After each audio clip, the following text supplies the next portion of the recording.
Hello everyone, this is Cobalt. This is the next video in my character analysis series for Brawlhalla.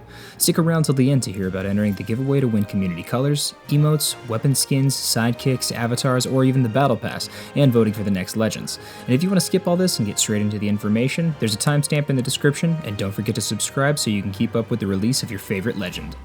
In these analyses, I wanted to focus solely on the character's signatures. Light attack combos are covered much more in depth than I ever could elsewhere and function pseudo-comparably for all characters of that weapon class. So I'm not going to be discussing the general neutral of the character with their weapons unless it pertains in some way to their signatures. Firstly, I want to give clear descriptions of the terminology I'll be using. Startup frames are the amount of frames that happen after a move has begun until the first hitbox of the move becomes active. Active frames are the duration of frames that the move contains hitboxes that can collide with your opponent. FAF, or First Actionable Frame, is the first frame available where your character is able to move again after the move has been started. For all of this data, I use the character's jump to display the first actionable frame. Lastly, On Miss refers to the move not connecting with an opponent, and On Hit refers to the move making contact with an opponent. I'm going to be doing my analysis today on the next voted in legend, Artemis. She was a young child when her powers manifested, and she accidentally opened a wormhole and got sucked into space. She forged her armor from the core of a star and eventually arrived in Valhalla with the express goal of eliminating Orion, though competitively I'm unsure if this is going to happen anytime soon.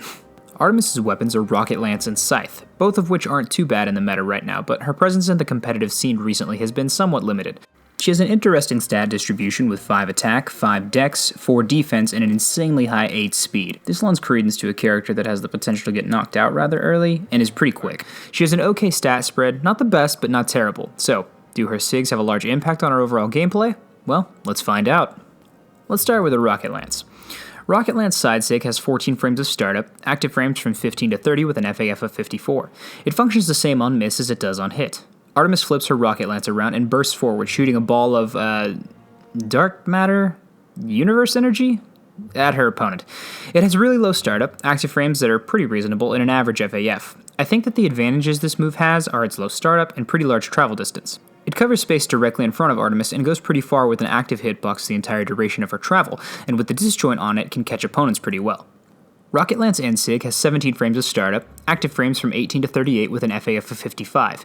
It functions differently on miss than it does on hit. Should the move connect, it immediately converts into a second hit with active frames from 34 to 40 with a new FAF of 57. It functions differently based on which frame of the move connects with the opponent. So if the initial hit connects on frame 18, then the active frames of the second hit will be 30 to 34 with a new FAF of 57. But if the initial hit connects on frame 20, for example, the hit will come out on frames 36 to 42 with a new FAF of 59. Artemis extends a ball of... You know what, I'm just going to call it dark matter. She extends a ball of dark matter into the air for several frames until it connects with an opponent. Should it connect, Artemis rides her Rocket Lance upward into the air with several hitboxes. This move has decent startup and active frames and excels at catching jumping opponents or those attempting to recover high. Rocket Lance down SIG has 19 frames of startup, active frames from 20 to 35 with an FAF of 61. It functions the same on miss as it does on hit. Artemis jumps onto her Rocket Lance and shoots dark matter from her visor downward. This move is good for catching opponents at ledge, especially since Artemis jumps upward, which reduces the risk of punishment from your opponent. Next up is her Scythe. Scythe side SIG has 18 frames of startup, active frames from 19 to 23 with an FAF of 47. It functions differently on miss than it does on hit. Should the move connect, it converts into a second hit with active frames from 45 to 63 with a new FAF of 77. Artemis swings her Scythe forward with some of her dark matter. If the initial hit connects, she then shoots a beam from her visor at her opponent. It has decent startup, FAF, and covers an okay range in front of Artemis. It has about the same threat coverage as a Rocket Lance side SIG, just slightly shorter in terms of range. Scythe in SIG has 16 frames of startup, active frames from 17 to 21 with an FAF of 44.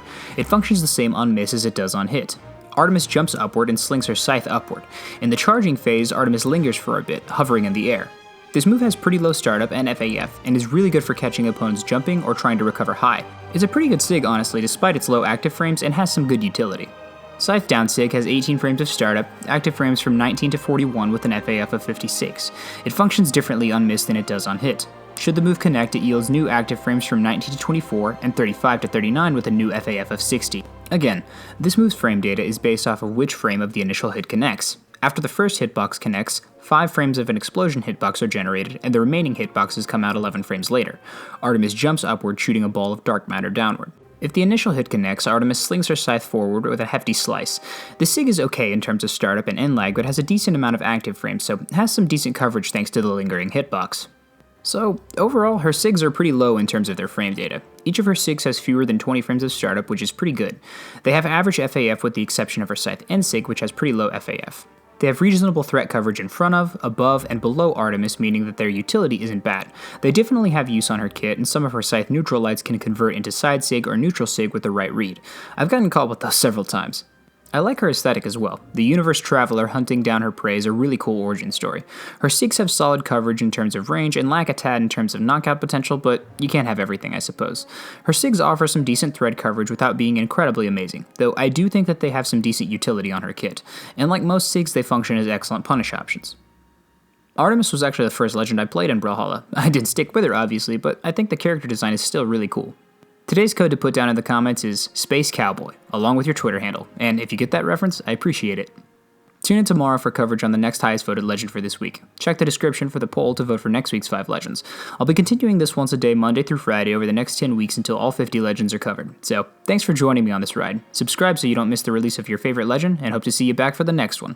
Once again, I'm Cobalt, and thanks for watching.